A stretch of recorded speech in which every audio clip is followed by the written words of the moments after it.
Hello and welcome to our first British Touring Car video of 2022. With me is Ben. Say hello.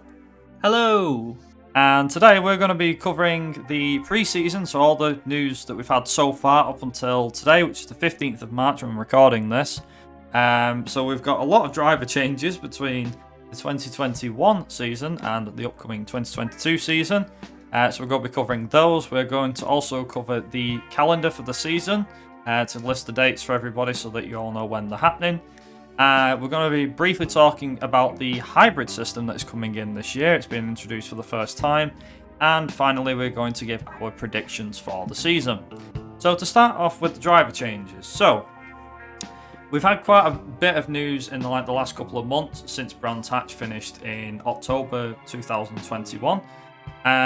So in no particular order, these are all the bits of information that we've got, and that who we know is driving for who.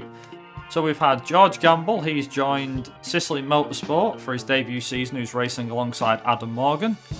Michael Kreese has returned and is joining PowerMax Racing, so the PMR Vauxhall squad. Ash Sutton, which made in my opinion, one of the biggest shocks. One of the biggest shocks, not the biggest shock, because there's plenty of more coming up. He moved to Napa Racing from Laser Tools Racing, so he's moved to Napa Racing, who's under Motorbase, under that team. We've had Dan Camish returning, or Dan Cam, to give him his name. He's also returning to the British Touring Car and joining Ash Sutton at Napa Racing, which makes it a very eye-watering combination. We've also had, just before the end of 2021, we had the information that Jake Hill was joining WSR to race alongside Colin Turkington and Stephen Jelly in a rocket-themed car. Rory Butcher stayed on at Toyota for a second year, so he basically re-signed his contract. Tom Chilton has moved from Sicily Motorsport to Accelerate Motorsport, so he's now back in the front-wheel drive machinery again. Team Dynamics signed both Dan Rowbottom and Gordon Shedden for another season, so the same lineup they had in 2021. Dan Lloyd had moved from PowerMax Racing to Accelerate Motorsport for his second full-time British Touring Car campaign. Tom Ingram extended his contract to stay at Accelerate Motorsport, which is obviously where he was last year. We had Dexter Patterson join the British Touring Car for the very first time. He's joining Aidan Moffat at Laser Tools Racing. We had Sam Osborne and Ollie Jackson sign on with Motorbase Performance. Team Hard have announced that they are racing with title partner Yazoo. So for those who don't know Yazoo or who they are and who live outside of the UK, they're a drinks company most famous for making milkshakes. And apparently a lot of the venues around during the season are going to be selling these milkshakes. I mean, kind of obvious. We've got Rick Parfitt Jr. He's signed with Team Hard, driving the Infiniti Q50 for this season. Bobby Thompson has returned to the British Touring Car with Team Hard. And in the last few days, we've also had Jack Butel signing on at Accelerate Motorsport for another year. So plenty of different driver changes. There's probably still a few more. There'll be a few more coming up, I think, before the season starts completely. But out of all of the driver changes, Ben, which of them do you think will spring a surprise for this season? Yeah, there's quite a few interesting ones. Jake Hill, I think that's a really interesting one for me personally. It's quite a big team to move into where you can't really say if he doesn't do well in that car, it's going to basically look down on him at this point. It's sort of like, that is the really good car on the grid, you know, of how they sort of tune it. Obviously anything can happen, this new engine, all that new package, but based on the past, that's a good way to go. Dan Cam and obviously Sutton, that's an insane thing. Dan Cam probably, in my opinion, will be the stronger one in that team because he's used to front wheel drive and all that, but Sutton could be the big surprise there. Where's my ginsters? Tom Ingram, you know, that anybody who knows, they will know. That's all I'm saying there. Yeah, so that's basically my quick rundown of so far. I think for me, again, I'd have to agree with you on that with Ash Sutton and Dan Cam being at a team. I mean, that is a hell of a combination that Napa has got. I mean, again, I can also agree with, I think Dan Cam will actually have the advantage over Sutton unless Ash is able to pull something out of the bag. Jake Hill joining WSR was huge news last year, at the end of last year, and honestly, I'm very proud to see Jake Hill join WSR because I think he's been running around in pretty good machinery the last 2 or 3 years, but the fact that he's now joining the big, I say joining the big league, it's like moving from a Haas into a Ferrari sort of thing. He's really stepped up the benchmark in touring cars in the last 2 and a bit years. So for him to join a big squad like WSR, I think it's going to be a really good one to keep an eye on. Obviously, we don't know how strong Team Dynamics and Accelerate Motorsport are going to be, but I'm expecting another strong season from Tom Ingram. Definitely Dan Lloyd to spring a surprise, especially how he came on at the end of last year, I think. Yeah, maybe another win for Dan Rowbottom as well. I can see that happening. So to move on to the next part of the video, so as again we mentioned before, we are just going to quickly run down the calendar dates for the 2022 season if you didn't know when they were. So round 1 or races 1 to 3 will be at Donington Park. That will be held on the 23rd and 24th of April 2022. Rounds 4 to 6 will be, races 4 to 6 will be held at Brands Hatch Indy on the 14th and 15th of May. Thruxton is the next one on the 28th and 29th of May, which hosts races 7 to 9.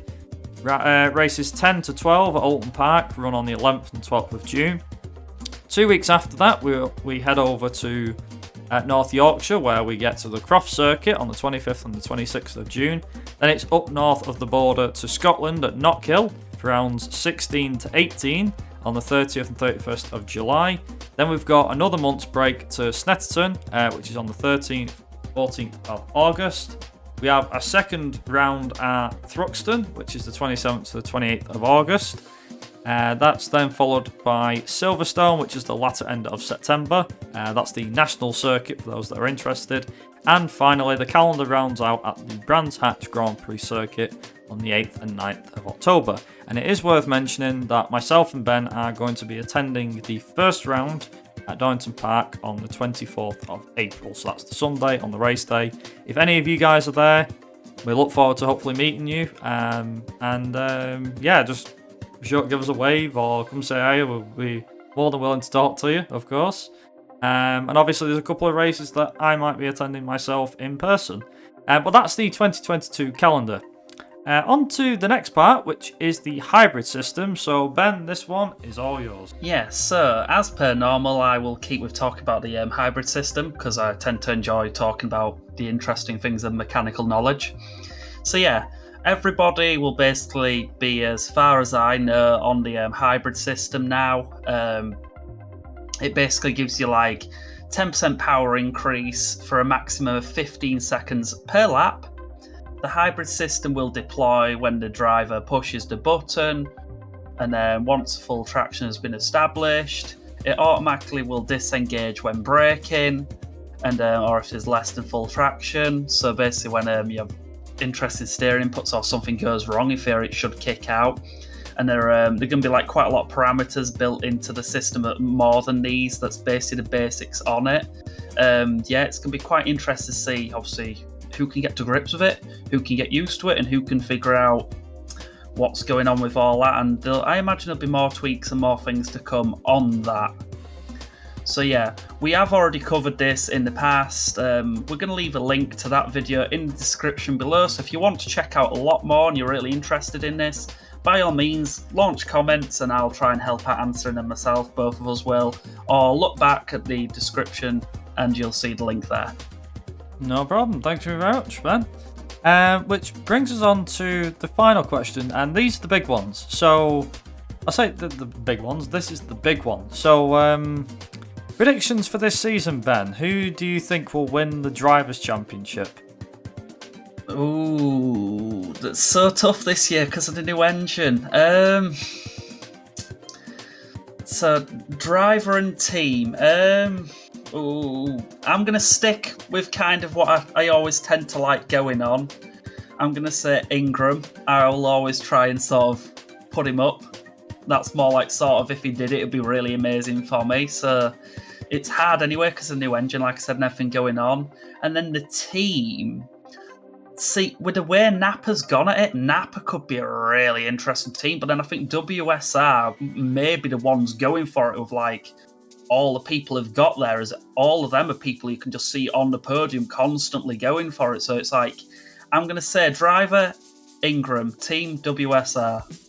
Ooh. For me, it's a hard one. Again, as you said, you know, with the new hybrid system, with everyone moving teams and so on, I'd say it's a close match for me between Ingram or Turkington. I don't really know which one I'd pick more over. I'm going to go with Turkington, actually. Not to say Ingram's not a good driver, because I think he's a great driver. But I'm going to say Colin Turkington for the Drivers' Championship. For the team, again, can agree with you 100% there about how the teams are looking very strong as a whole. I'm going to say Napa Racing wins the team, but Turkington for the Drivers' Championship. But I don't think... Then again, I think in the case of the championship fight, I think it'll come down to Brands Hatch. There's no doubt. They can't wrap it up any sooner. Unless we get proved wrong and somebody gets in a huge, incredible lead early on. But I highly doubt that. This is the British Touring Car. So I'm pretty sure maybe, like, it might even come down to the very last race, last lap. Who knows? I mean, we've seen it in the past. But yeah, I'm going to say Colin Turkington for the Drivers' Championship, and I'm going to say Team Napa Racing for the Teams Championship. And that is going to just about cover it. So this was our pre-season video for the 2022 British Touring Car season. Obviously, as always, let us know down in the comment section below who your favourites are for the championship, and do you think anyone will spring a surprise from people that we mentioned, the driver changes that we mentioned before. Obviously, more information about the Touring Car Hybrid will be found in the description, along with the video Ben mentioned, which we covered last year. And yeah, let's rock on to Donington Park and let's see what the Touring Car season can bring for 2022. So on that note, thank you very much for watching, everybody. And yeah, like I said, leave your comments down in the boxes below, and yeah, we'll see you guys in the next British Touring Car video. So until then, thank you for watching, and of course, ta-ra. Bye.